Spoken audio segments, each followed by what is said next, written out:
শ্বশুরবাড়িতে একটা মেয়ে কখন বেশি কষ্ট পায় জানো? যখন তার শরীর খারাপ হয়। ওই মেয়েটি হাসি মুখে শ্বশুরবাড়ির সমস্ত কাজ করলেও, সমস্ত দায় দায়িত্ব পালন করলেও, যখন শরীর খারাপে কষ্ট পায় বা যখন রোগে ভোগে, তখন কি পরিমাণ যে তার মানসিকভাবে দুর্বলতা প্রকাশ পায় সেটা একমাত্র সেই মেয়েটিই জানে। সেই মেয়েটি তখন আশা করে একটু কেয়ারিং, একটু ভালোবাসা, একটু বাড়ির সবাই ওকে কেয়ার করবে, যত্ন করবে। কিন্তু সেই মেয়েটি বা বাড়ির বউটি যখন সেই ব্যবহার পায় না, বা সেই হাজবেন্ডের থেকে কেয়ারিং বলো, শ্বশুর শাশুড়ির থেকে কেয়ারিং বলো, সেটা যখন পায় না, উল্টে যখন শ্বশুরবাড়ির লোকজন মেয়েটিকে কথা শোনায় বা বউটিকে কথা শোনায় যে তোমার সারাক্ষণ রোগ আর রোগ, সারাক্ষণ তুমি রোগ নিয়েই থাকো, তোমার একটা না একটা সারাক্ষণ লেগেই আছে, এই কথা যখন মেয়েটিকে শুনতে হয় বা বাড়ির বউটিকে যখন শুনতে হয়, তখন সে মানসিকভাবে কতটা দুর্বল হয়ে যায় একবার ভেবে দেখো তো।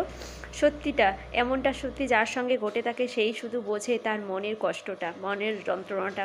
তখন সেই মেয়েটি বা বাড়ির বউটি মনে হয়, মানে সে ফিল করে যে কোথায় তার মা আর কোথায় তার শাশুড়ি মা, কোথায় তার বাপের বাড়ি আর কোথায় তার শ্বশুর বাড়ি। বাপের বাড়িতে একটু জ্বর হলে বা একটু ব্যথা হলে বা একটু পেটে ব্যথা বা একটু মাথা ব্যথা হলে যেখানে ঘন্টার পর ঘন্টা শুয়ে দিন কাটিয়ে দিত, হাতের সামনে মা এক থালা ভাত বেড়ে সাজিয়ে গুছিয়ে ডাকতো যে বাবু খাবি আয়।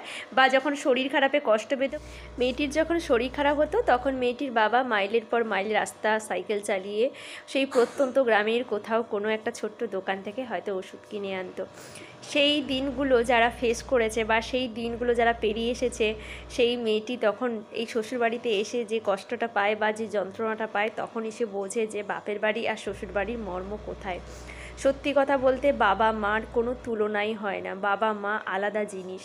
বাবা মা শুধু বাবা মাই হয়। শ্বশুর শাশুড়ি যতই তাদের আপন করে নাও, যতই তাদের ভালোবাসা দাও, তারা কিন্তু সেই পথটি থেকে যায়। নিজের সন্তানকে যেমনভাবে যেমন চোখে দেখে, তেমন কিন্তু বৌমাকে সেরকম চোখে কিন্তু দেখে না। নিজের সন্তানকে যতটা ভালোবাসে, নিজের মেয়ে নিজের ছেলেকে যতটা পরিমাণে ভালোবাসে, তার মানে হয়তো সেই রকম সংখ্যা অনেকটাই বেশি। আবার এটা বলবো না যে সব ফ্যামিলিতে এরকমটা হয়। সব ফ্যামিলিতে এমনও ফ্যামিলি আছে যারা তার বৌমাকে নিজের মেয়ের মতন ভালোবাসে, মেয়ের মতন আগলে রাখে। তবে সেই পরিমাণটা বলবো আমি অনেকটাই লিমিটেড। সেই পরিমাণটা দুটো সম্পর্ক হয় কিন্তু দুটো পরিবার থেকে, বা দুটো সম্পর্ক কিন্তু এমনই হওয়া উচিত যাতে আমি তোমারটা করলাম, তুমি আমারটা করলে, তোমার শরীর খারাপের সময় আমি ঝাঁপিয়ে পড়লাম, আমার শরীর খারাপের সময় তুমি ঝাঁপিয়ে পড়লে, তাহলেই কিন্তু সম্পর্কে অ্যাডজাস্টমেন্টটা ভালো থাকে।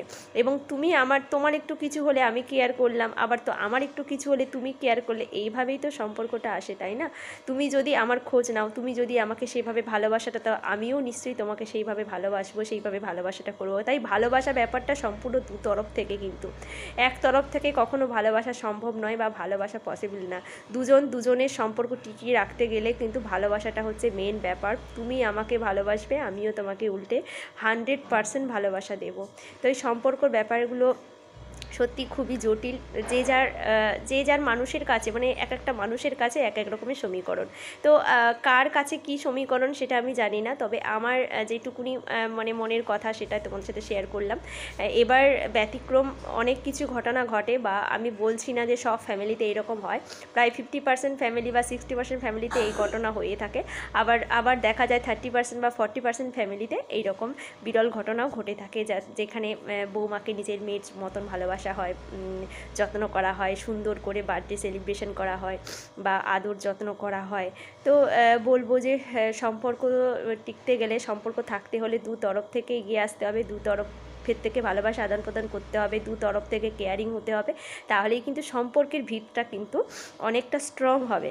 দেখো, একটা মেয়ে যখন তার শ্বশুরবাড়িতে যায়, তখন তার সাথে কিন্তু কোনো রক্তের সম্পর্ক থাকে না, তার শাশুড়ি মার সাথে কোনো রক্তের সম্পর্ক থাকে না, হাজব্যান্ডের সাথেও কোনো রক্তের সম্পর্ক থাকে না। হাজব্যান্ডের সাথে যেটা থাকে সেটা হচ্ছে মনের মিল, ভালোবাসা, বিশ্বাস, ভরসা, সেই নিয়ে কিন্তু একটা মেয়ে কিন্তু শ্বশুরবাড়িতে যায়। তেমনি ওই মেয়েটি কিন্তু তার শাশুড়ি মার কাছ থেকেও আশা করে যে একটু ভালোবাসা পাবে, একটু যত্ন পাবে, একটু আদর পাবে। আবার শাশুড়ি মাও উল্টো দিকে মানে এটাই আশা করবে যে বৌমাও তাকে ভালোবাসবে, নিজের মেয়ের মতন আগলে রাখবে।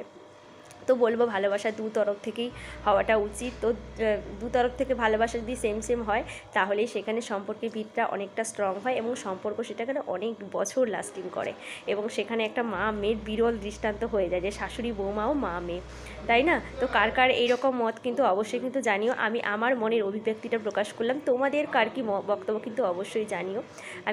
আমি জানি তোমরা অনেক বাজে কমেন্ট করবে, অনেক ভালো কমেন্টও করবে, তো দুটোই আমি অ্যাকসেপ্ট করব। তো চলো এই ছোট্ট মনের অভিব্যক্তিটা প্রকাশ করলাম। আজকের টপিক এটাই ছিল যে মা মেয়ের সম্পর্ক বা শাশুড়ি মা মায়ের সম্পর্ক, এটা নিয়ে কিছু বলার চেষ্টা করলাম। তো ভালো থাকবেন, সুস্থ থাকবেন, সাবধানে থাকবেন, টাটা।